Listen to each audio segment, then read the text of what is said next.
to cover today. So first and foremost, hello and welcome to everybody, and thank you very much for joining today. My name is Emily Bryant, Head of Marketing at Amberjack. I think I've met most of you, but I'll also be supported by Cassie Sissons, our Managing Director, and Martin Kavanagh, who is our new Head of Assessment today. And we're going to take you through some of the high level themes of our insights research for 2022. So just to give a little bit of context, this is very much hot off the press. So we've only had the data for a week or so. So there's going to be lots to follow on from this, and I'll cover that at the end of the session. But today, really, we just wanted to share with you some of the themes and some of the data that we have pulled from this. So just to give you a short introduction, and for those of you who aren't familiar with our insights reports, we've now been carrying out our insights research for 11 years. So we have year-on-year data that covers off all of the themes that we're going to be talking about today, and the purpose of the reports really is to give ourselves insight, but also our clients and obviously the broader industry insight into both employer trends and themes, but also that candidate behaviour as well. And the reports are a great way to get insight into what's happening in the sector, but also to help benchmark and also to hopefully help put some new ideas and initiatives in for new season start in September. So just to give you the overview of the actual data that we have collated this year, we've had responses from 95 employers, which is great, and an increased number from last year, and that's across 30 sectors. We've also been able to analyse candidate applications, and that number totals 300,000 this year, so just over 300,000. So some really robust data that we've been able to pull down and sort of dig into those key themes and trends. And just to reiterate, because this is a slight change to what has happened in previous years, that this is for the most recent season. So this is very much the latest trends and themes that we are seeing in the future talent sector. Just before we go into the data in a bit more detail, just to highlight that for the majority of the data, certainly from the employer survey perspective, we've combined the results of the graduate and apprentice data, and that's because the results were very similar. Where we've seen differences, we have actually separated these data points out. But what I will add is that if there is anything as we go through that for yourself or for your organisation that you would love to dig into in more detail, please do note that down, and we'll give you information on how you can access us to get that data, but also just what's going to follow on in terms of sessions and the reports from today. So just to give you a quick overview of the sectors that participated, we've had a really good broad response from organisations across many different sectors. And what we've tried to do this year is give more analysis into certain sectors where we did have slightly higher responses, which is great because hopefully you can get some more tailored data for your teams, and also to help with some of those perhaps more challenging conversations and issues that you're having internally as well. So recruitment post-pandemic, we were really keen to dig into this, and the reason why is that we're obviously in a world now which is very different from certainly 2 years ago, but even from 12 months ago. And we all saw a huge shift in how organisations recruited through the pandemic, but we were really interested to see how that would impact moving forward. Now restrictions have been lifted. So we asked employers, what were the practices and processes that were implemented through the pandemic, and no huge surprises here that virtual careers fairs and events, video interviews and virtual assessment centres were the largest percentage in terms of response, but also employers had the added complexity of also onboarding apprentices and graduates into their organisations, and also delivering those work experience programmes. So huge shift for all in the sector. We then went on to ask, as restrictions have been lifted, which, have these remained? And there are definitely, there's a strong lean towards, some of those practices still being used for and by employers. And obviously for some of the new technologies that were implemented and ways of recruiting that were adopted, there were definitely huge benefits in terms of efficiencies and budget and resource, etc. So it's interesting to see that definitely some of those will remain.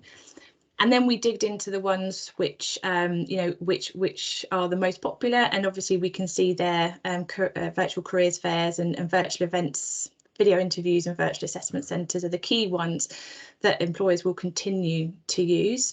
Virtual induction programme is up there as well, but also the coaching calls and technology checks are continued to be used by employers as well. And finally, we asked employers how they thought that they would continue in terms of recruiting into new season, and overwhelmingly, nearly 70% said the hybrid approach would definitely be continued. So what we anticipate is that there will be some obviously return back to face-to-face activity, but also the virtual recruitment methods that have been implemented are clearly working and will still continue. So just in terms of a quick summary of that section, and this is, our first, high level analysis. It's clear that the hybrid approach will continue, with face-to-face activity probably increasing for the new season. So it's key for employers to consider carefully, the balance and implications of where they'll, attend universities in person and where they'll do that digitally, and the implications that could have for brand awareness and engagement with students. In terms of technology, I think it's clear that employers will continue with digital and virtual assessment centres, and that expectation of candidates in terms of delivery is continuing to increase. So employers should consider, the technology and what they're investing within that to ensure they are providing the best possible experiences. And and in a candidate-led market, which we are certainly in at the moment, the initiatives such as coaching calls, tech checks can really help to elevate your experience and stand out from competitors. And as we do move back into more face-to-face activity, these can be a great differentiator. I think it's also worthwhile saying that we have seen a shift in how employers are recruiting, and the pandemic has forced many to innovate and change the way in which they bring new talent into their business. And we hope to see that continue, and that employers will continue to push the boundaries in terms of what is possible, improving results both for themselves but also improving the experience for candidates. So this year we looked at recruitment challenges, always a key one for us to really understand the market, but to support organisation in terms of finding some solutions to these challenges. And there has been quite a shift this year in the ranked order of the challenges, and they're clearly ones that remain consistent. So budget and candidate quality are still there, but the top three have seen a big shift this year. So we think back to last year and the insights report, recruitment technology was clearly up there, and no surprise due to the fact that virtually overnight all organisations had to switch their recruitment and onboarding and induction processes online. So that was a bigger move for some than others, but certainly a headache for some in the short term. And budget due to the continued economic uncertainty with COVID was clearly having an impact on budgets and what was being allocated to early careers and future talent teams, but also just a very sort of nervousness around changing too much in a time that was very unsettled. And then if we move into this year, you'll see the diversity and inclusion is number one, and this continues to be a challenge and top of the agenda certainly for many of our clients, but in the broader sector. Attraction, as we move to a candidate-led market again, the attraction challenge has come to the forefront again. So Cassie's going to touch on some of that in a moment. And also reneges, as the market has bounced back, there are more opportunities. Candidates are looking at their options, and we've definitely seen a higher percentage of reneges across the board this year. And Martin will take you through that a little bit later.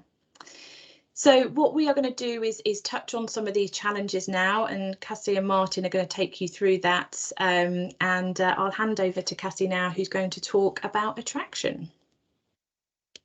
Thanks, Emily. Good morning, everybody. Yeah, so attraction, I think in contrast to the previous season, where it was very much a market which candidates were flooding us all with applications pretty much across the board and dealing with significant high volumes of candidate interest, we're now seeing kind of a shift in that, and it is very much now a market that has bounced back, that candidates have more choice. There is an increase in vacancies and therefore more competition for employers such as yourselves to really engage candidates at an early stage in the process and get their buy-in to continue their interest in you organisationally. So that's definitely been an absolute shift that we've seen in the work that we've been doing with client organisations and in the data that we've had back from the insights reports. So looking kind of at the kind of first key indicator of that is the allocation of budgets, actually, which is a really interesting review on how that has changed in this current season. If you can move me through to yeah, Cassie, I was just about to jump in. This is exactly the point that it last time it stuck. Hang on a minute. No problem. Come out. 2 seconds. Bear with. Great, we're back. Thank you. So yeah, so just kind of building on the point about it being the challenge, what we've seen is budgets really shifting in season. So starting out season with a specific budget allocated to attraction, and that having to increase and change during the course of kind of live recruitment. And I think that's been quite critical, is that agility and able to kind of go back out to market. We're seeing organisations allocating more budget than ever before to attraction. For example, there's a significant increase in the 100 to 200k budget allocation that compared to last season. These are budgets that some organisations clearly can only dream of, but when we look at the overall broad set of data here, we are seeing more spend coming out, particularly in that particular bracket. And I think what we're seeing with those budgets too is not necessarily doing the budget all in one go, but actually ensuring that we're being proactive with attraction budgets and ensuring that you're able to have allocation ready to go back out to where you do need to top up, because we've got the attraction issue coupled with then reneges in the process. So really, the focus has to be about spending that budget in a really smart way, and we'll go on to kind of some review of how we could potentially improve on that. But it is really about investing in the right channels and ensuring that the messaging that's going out to candidates is going to be enough to try to lock them in what is an increasingly competitive sector right now, both for graduates and for apprentices. It's all about them having more choice. What that leads to, though, in terms of application numbers, which is quite interesting, is that we've seen that shift back down again. So that's not necessarily a bad thing in terms of your application ratios. No employer wants to be inundated with applications from candidates that aren't necessarily going to be right for their particular organisation. So we've seen a shift down in both graduate application rate hire to ratios and with apprentices going from 59 to 1 this year versus 71 applications per hire in the previous season, and the same trend playing out there in apprenticeship applications, average of 33 to 1 against 57 to 1 last year. And as I said, the key thing from a candidate experience perspective, and also from however you're managing your applications, is ensuring that you're not flooding teams with too many applications from candidates that aren't going to be right. That leads to candidate disappointment. It leads to, you know, more time spent on candidate engagement and management, when actually what we're all trying to achieve is the right number of candidates coming into your process in order to kind of fulfill your ultimate objective, which is your hires. There are some sectors that have more applications per hire than others. For example, in the graduate sector, we can see within technology and telecommunications and media a significantly high number of applications per hire. They remain a very popular destination for graduates, and we see that too playing out with apprenticeships. Again, technology roles of particular interest to apprenticeships. So as I said, I don't think this is a bad thing necessarily. That the key is more about keeping the candidates in the process and being able to take them through. When we then look at the actual kind of the data around when candidates are actually applying to roles, as you kind of would expect, is not too surprising at first look at when we see peaks in application volumes, very much following the kind of traditional future talent cycles. We've got peaks in applications during September and early November. And then we see an additional spike kind of coming into play late November in towards Christmas, and then more spikes as organisations have had to go out to market to top up their pipelines, and in some cases going out to market later, for example, with apprenticeship programmes. So nothing too surprising there. I think the key thing is, though, to note as employers is that the vast majority of applicants that do get hired are applying early. They're getting locked in, and then it's all about the candidate engagement and keeping them in the process. They eventually join you when those programmes start. So I think one of the interesting stats that came out, though, from the application data was the difference between male and female patterns and their behaviours. So we see male application peak dates coming into play as early as August. There are not too many employers that go out as early as that anymore. It very much the market has very much shifted to September, October, with the exception of banks and some of the consultancy firms. But what it tells us really is that the male applications, as soon as they've got an opportunity to apply for those sort of destination employers, they are getting their applications through. Females are taking their time, they're following the market trend, and they're going out to complete their applications in that window. I think the kind of learning from that is not that females aren't applying to those types of organisations that are out in August. The data very much tells us that the consultancy firms and the banks are receiving female applications, and we'll look at some of the gender stats later on. But what it does tell us that if there's some specific work you want to do organisationally to drive your gender equality up, you need to get more females, some pre-engagement, some push towards female candidate populations to get them into the process at the same time as the male applications are coming in. So quite interesting data. Guys are very quick to want to put their applications in it and get into a process.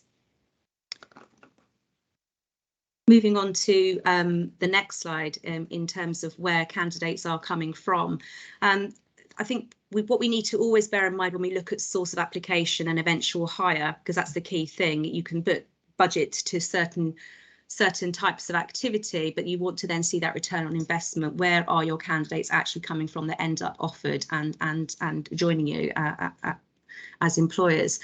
And critically, it is all about the company website and Google search. Students do exactly what anybody does when they're looking for something. They use Google to find out more about opportunities and then click through to the company website. So clearly, you know, this is pretty time intensive from a recruitment attraction perspective to ensure that you're coming up in searches, that your brand is out there, and then ensuring that when candidates do land with you on your company website, that you are giving them as much information as you possibly can to make them want to find out more about the organisation and wanting to join you.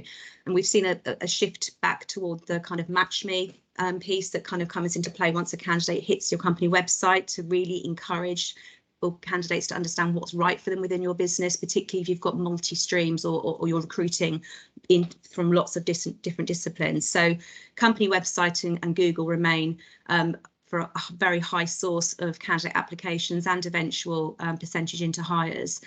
And then what we've got coming coming through, which is great to see, is the careers fairs and university services performing well. So significant numbers of applications coming through those channels, and conversion rates are pretty good. And then we just wanted to call out a couple of standouts, really. I think Bright Network has really emerged this past season in terms of being, really quite a phenomenal source of candidate applications, and really then converting well into eventual hires. So that's definitely one for us to kind of think about how we can better engage and utilise their networks really well. And more traditional job boards that we've been using over many years within our sector aren't actually performing as well as they have in the past. So the likes of Target Job, Milk Round, not really generating the numbers of applications you would expect for the budgets that organisations are placing with them, and the kind of return on investment sitting there pretty low actually in terms of percentage of hire conversion. So all of this data, clearly this is a broader data set, but it's kind of giving us a general picture of what's working really well from a graduate attraction and eventual hire perspective. And then we look at apprenticeships. It really is a superb result actually this season for schools careers services, which is brilliant to see the schools working hard with employers and their students to really bring to their attention the opportunities that are out there.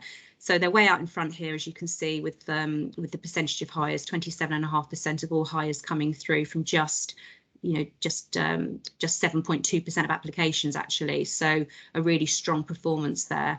And then Google and company websites coming into play next, as we saw within the graduate sector, and the government gov.co.uk National Apprenticeship Service then coming in 5th ahead of friends and family. So I think this is a good news story in terms of really schools taking apprenticeships really seriously, helping students understand what the potential is for them within apprenticeships, and really encouraging data to see there.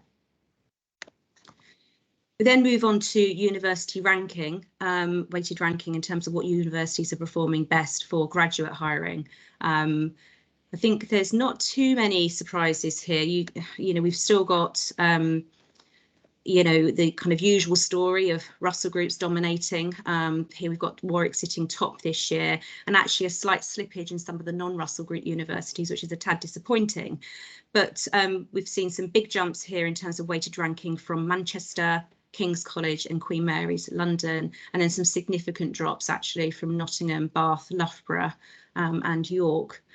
What kind of, I guess, the biggest story coming out of this particular data set is actually the Brexit effect. So we've seen the disappearance in the top 30 of many of the EU universities, particularly from Poland, that we've seen in the past, an increase actually in numbers from non-EU universities. We've seen some coming through from South Africa and China, which we, I think kind of at first look at the data and our initial analysis of it very much seems to point towards Brexit. And while the applications from these non-EU universities are actually typically quite low, the conversion ratios in many cases are actually quite exceptional. So I think there's something to consider here. If there's some interesting results, and assuming that employers are able to sponsor students from non-EU countries, then it might well be an opportunity to think about how you could include some of those universities in your attraction strategy going forward. So ultimately, what is the impact for employers of this data, and what does it tell us? It clearly gives us the opportunity to benchmark against others in the sector, and really thinking about, for us going into new season, reviewing marketing and attraction collateral. How is it impacting the audience? So we're doing things like looking at youth panels to play back the content of what we're putting out to market on behalf of our clients, to see whether or how it's resonating, what more do they need to know and understand, to ensure that we really are speaking to those candidates to really get that buy-in. And also I referenced the kind of reintroduction, if you like, this kind of increasing popularity of MatchMe, where we can really bring to life roles within client organisations and help candidates understand what it would mean to be in that role if they were to succeed in the process. Very much we believe competition on campus will continue to be extremely fierce this coming season. So really going back to that point about carefully analysing where you're spending and how much time you're putting to those activities. And I think absolutely now we're closing out this season, it's now the time to start to look at your data against this data set and think about where you want to begin to put budget.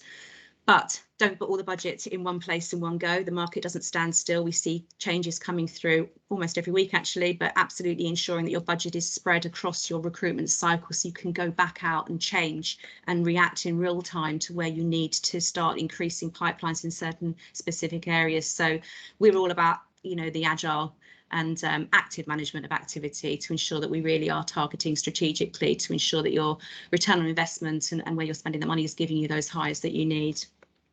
If there's any questions on that before we move through to some of the stats that have come through from diversity and inclusion.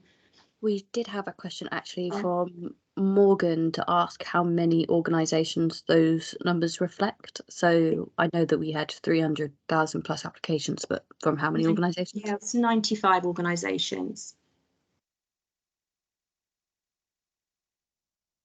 Thank you. Okay, no problem. So D&I, so that came through as the key challenge for organisations in this season, and then we've further broken that down into within D&I, what are the kind of 3 key focus areas which are standing out as gender, ethnicity and social mobility. So we've just kind of pulled out from the insights report some stats on those specific areas. So if we move to gender first, this is actually a pretty good news story from a shift upwards we continue to see in terms of female candidates.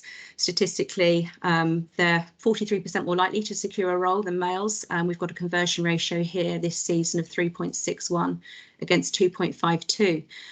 Which is very encouraging from particularly those organisations that have made this a real key focus for them in this season. Slightly less conversion ratios for the apprenticeship market, but still a significant increase on where we have been with apprentices. It's I think a really good news story that apprentices are for everybody, and seeing that shift at the early careers entry level is I think only going to then help play out when we look later on within organisations at the representation of females at senior level. This kind of story that we're seeing playing out now in early careers can only benefit representation later on down the line within organisations to really kind of address the equality issues. So we were really encouraged to see to see the statistics coming out in this season. Looking then at disability, again, it's a good news story. We've got some great stats coming through, particularly when we compare to previous seasons. We're seeing candidates performing really well and converting. 3.66 students that do declare a disability in a process are being hired against a conversion of 2.96. Slightly different within the apprenticeships. It's some divergence there, which is a little bit disappointing, but still it is an increase on previous seasons. What we are still seeing is the prefer not to say category coming out, and we've done some recent student groups to kind of dig a little bit deeper in what candidates with disabilities are looking for from employers. I don't know if any of you joined our recent neurodiversity webinar, but we had some students taking part in that, and very key really is from an apprenticeship perspective that they're less concerned about expressing their disability at the outset of a process, but do worry about that playing out as they move through a process, particularly when they get to a face-to-face interaction with an employer. So they have a nervousness about whether that potentially might put them at a disadvantage.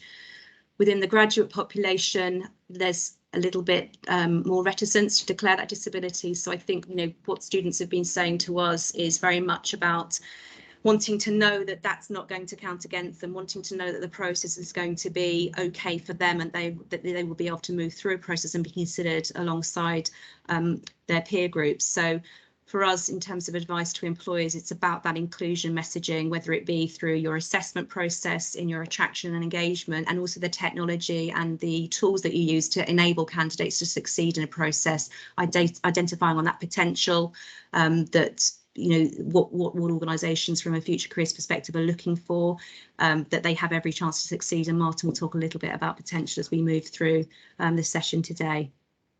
I think a question popped up, but I can't see it. So it was just somebody wondering if at the end we could revisit the top university slide. So I'll bring it up again at the end. Fab, thank you very much. Okay.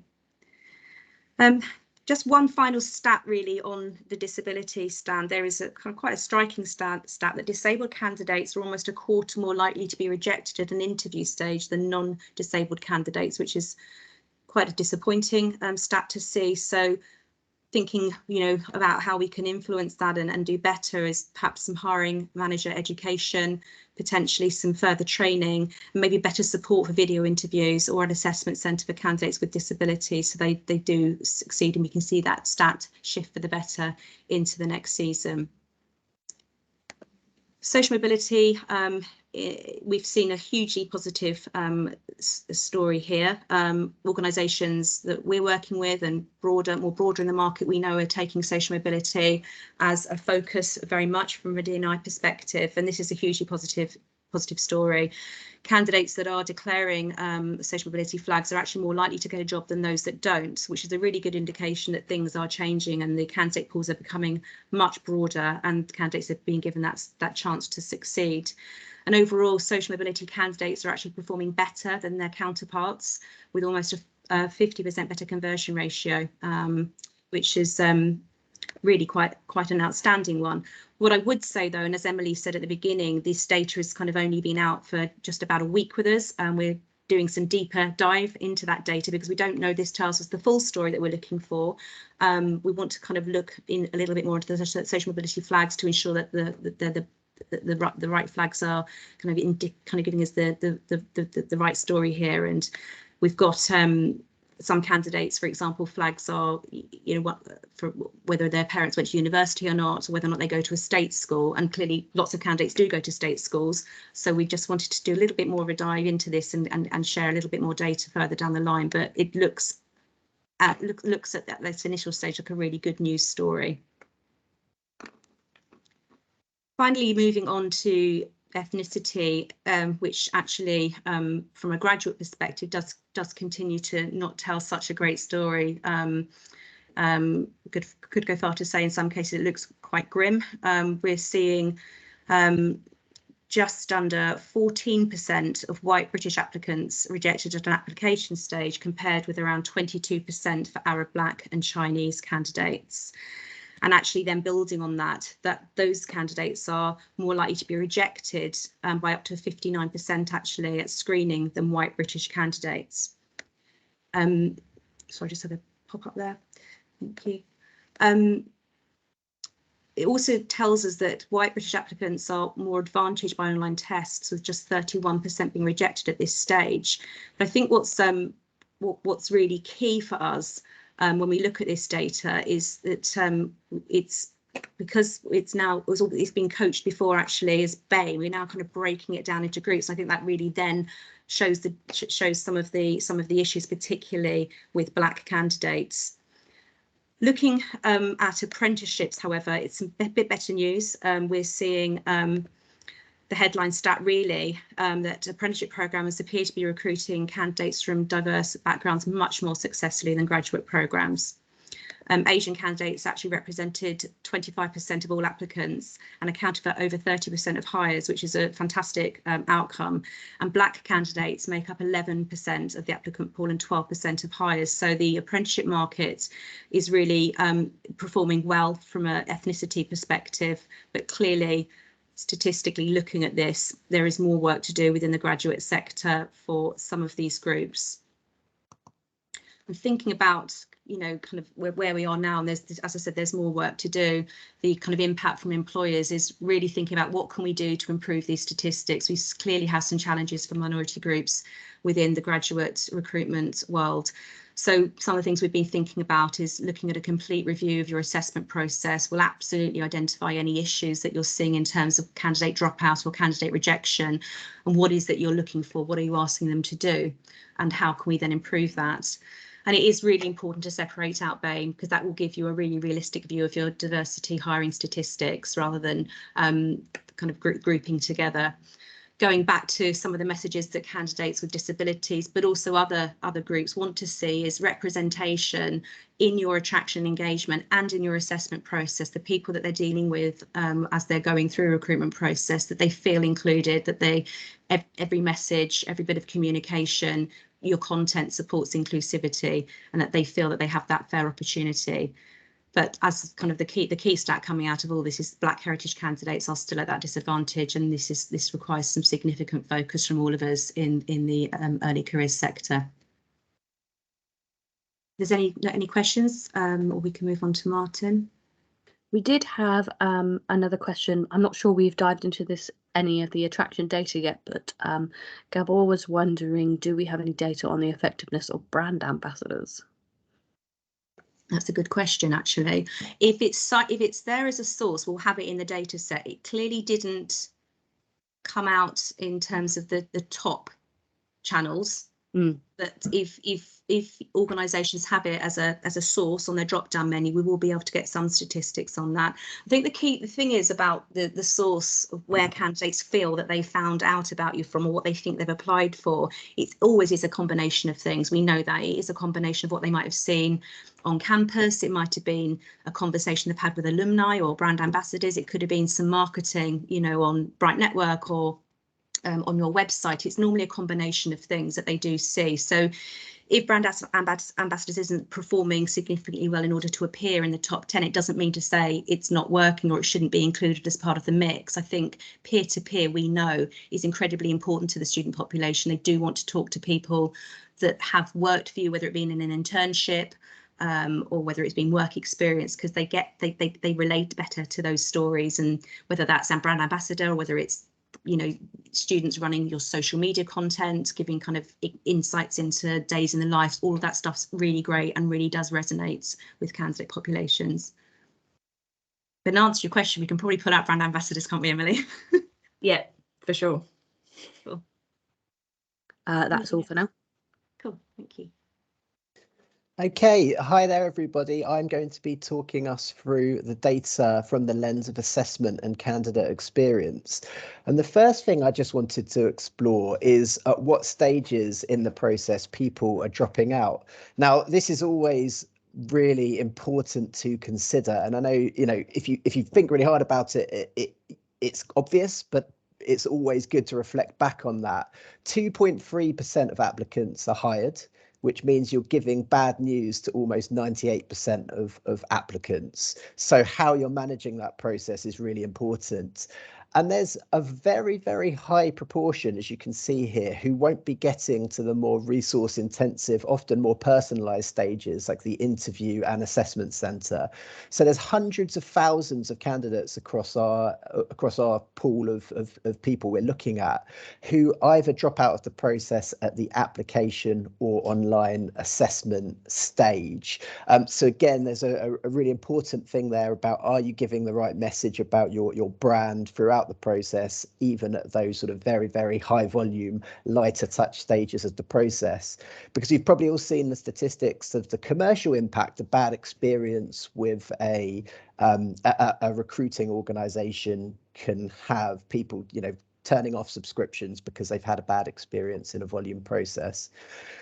In terms of the typical time from application to offer, this is a really good news story from our data. So in the 2020-21 process, the average of 88 days from application to offer, and in the most recent data, that's reduced to 67 days. So looking at the typical process hasn't changed. So it's going through an application form, then onto some sort of online testing stage. And then, as I mentioned, that's when the more sort of human scoring comes in with video interviews and assessment centres. So I'll talk a little bit more about what might be happening here in the sort of employer insights section. Given the huge volume of candidates that are dropping out of the process early on, it's always quite surprising to me the number of organisations that say that they're not measuring candidate experience. So you can see here across the 95 employers we looked at, 37% said they don't measure candidate experience. So they've got these high volumes of people who are interacting with them in some way, and they're not finding out what that process looks like. Now, if you're in that 40% and you're thinking, well, how can we do this in the most effective way? One of the most effective ways we find is measuring Net Promoter Score. So the Net Promoter Score is a standardized question that goes to candidates, which means you can easily benchmark across your processes. And again, we found that about 41% of the organizations who completed the survey said they do measure Net Promoter Score. Now, I've seen huge impact of understanding Net Promoter Score, from identifying how to improve that online assessment stage. So candidates are saying better things and getting better experience from that lighter touch stage, through to tweaking particular assessment centre exercises. And back to Cassie's point earlier, maybe sometimes the exercises are being delivered in a virtual environment but aren't working that well in a virtual environment. So how can we look at that exercise and make it so it can be both delivered virtually and in a more face-to-face environment? I mentioned the average across all sectors of time to hire is 67 days. People often ask, well, how does that differ across sectors? We don't see significant variation around the mean. The highest goes up to 102 days for technology and IT, and the quickest area based on our data is telecommunications and media. In terms of percentage of offers accepted, again, very similar data across the different sectors, around an average of 87%. So we're not seeing significant differences in offers accepted at a sector level. Renege rate is a really interesting point. So quite interesting to see that of our sample of 95 employers, about 15% are saying that they're getting renege rates of 20 to 30% or above for graduates. That struck me as surprisingly high. So obviously renege is where candidates accepted the offer, and then between accepting and joining, they have retracted that acceptance. Apprentices is much better picture. So the vast majority have got renege rates in apprentice pools of under 5%. So interesting to think about what's going on there. I imagine it's to do with the candidate pools themselves and graduates having more offers, or thinking, okay, I've got one offer in the bank, but let's see what else is available, and having that sort of more confidence to do that. I imagine that's more at play than any sort of tactical use of keep warm in a strategically different way for apprentices, but that may well be the case. But either way, important seeing this level of data to think about how are you keeping your candidates warm between offer and when they join your schemes. By sector, we're seeing particularly high reneges in the retail sector. So again, people operating in that environment, that's a particular consideration. Well, how can we make sure once they've accepted the offer, we keep them engaged in a way that means they're most likely to join? We report on cost per hire. So cost per hire is a notoriously tricky statistic to get data for.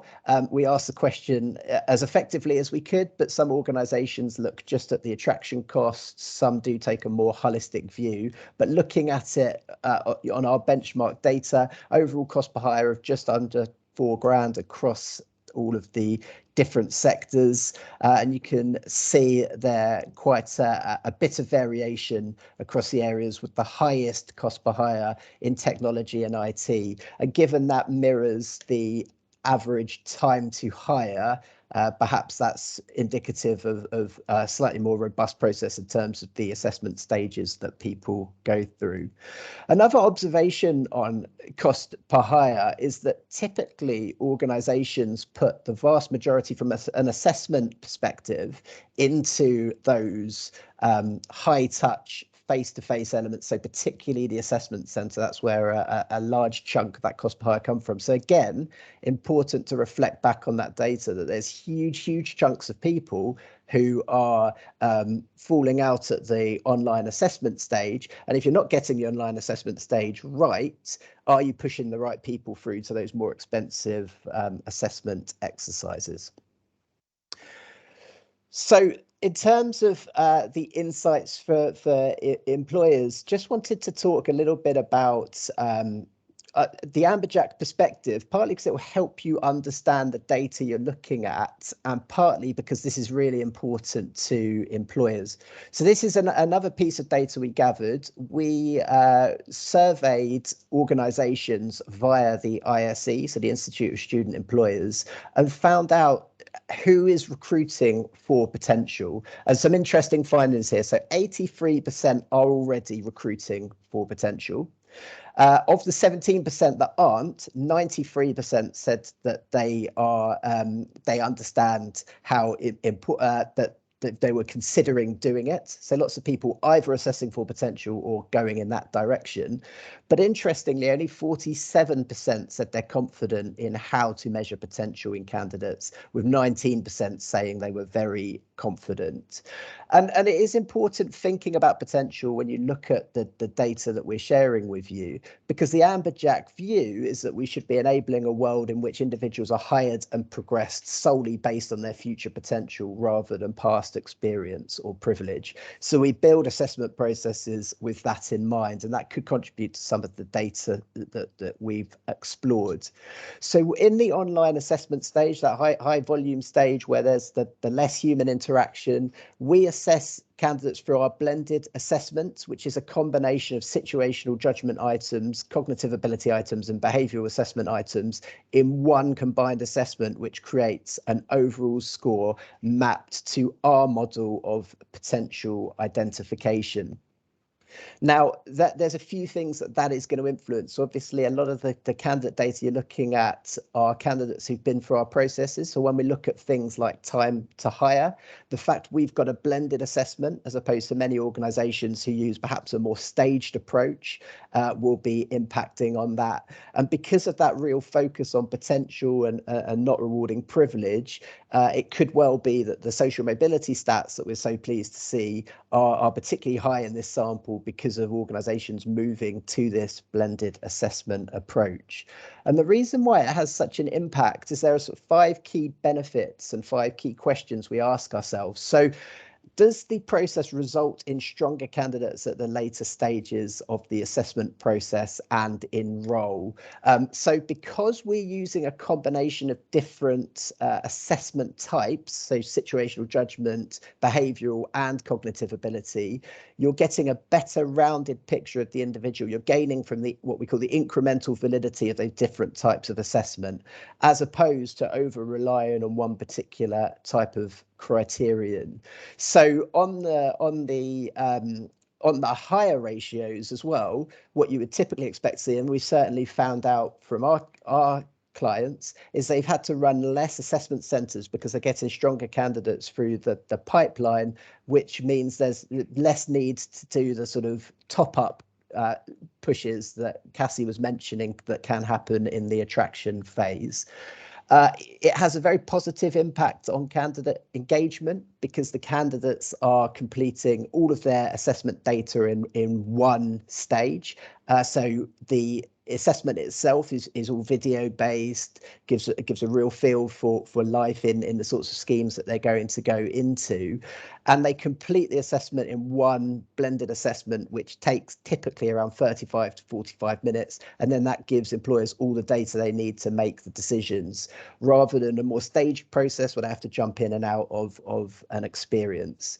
So this obviously results in huge efficiencies in terms of both candidate and recruiter time, which has a big impact on cost per hire. I already mentioned that the huge cost savings that can come from running fewer assessment centres, which are typically very expensive.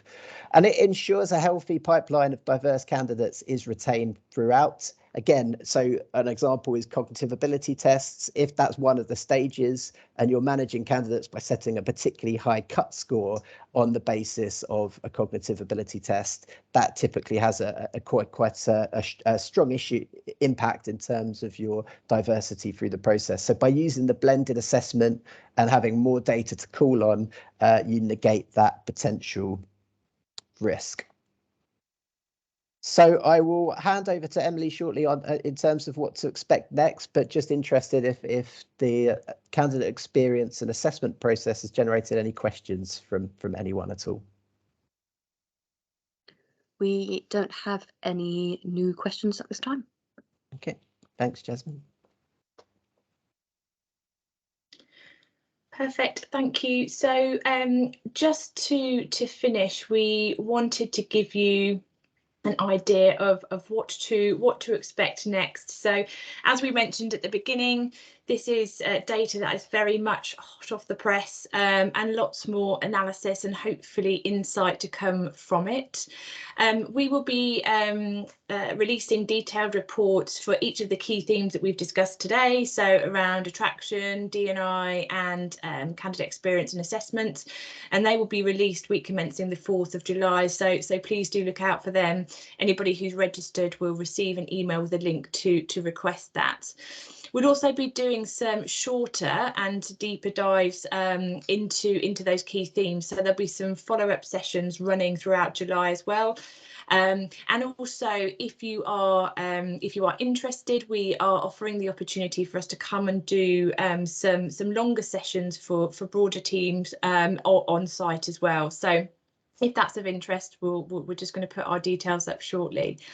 And from today, if there's anything, any individual data points, if there's anything else that you think would be helpful over the coming months to support your review or business case for next season, then please do get in touch. And Martin, if you can just flick on to the next slide. I have put all of our email addresses here, so please take a note or reach out obviously through your Amberjack contact account director or client partner, and we'd be happy to provide you with anything additional that you might need. But I guess it's just a quick thank you from all of us for attending today. I hope you found it useful. Lots more to come, and we look forward to seeing you and hearing from you over the next couple of months. Thanks very much, everyone. I was just wondering if we could revisit Stephen's request quickly, which is to go back to the top university slide and share any institutions rising up the rankings. Yeah, that's fine, Jasmine. What we'll do is we'll just send that to him directly. Okay, great. Perfect. Thanks, everybody. Thanks, everybody. Thanks.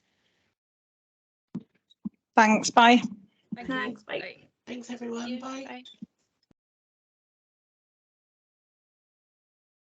Sorry, it looks like somebody has their hand up, but I think they might have just gone, so don't worry about that.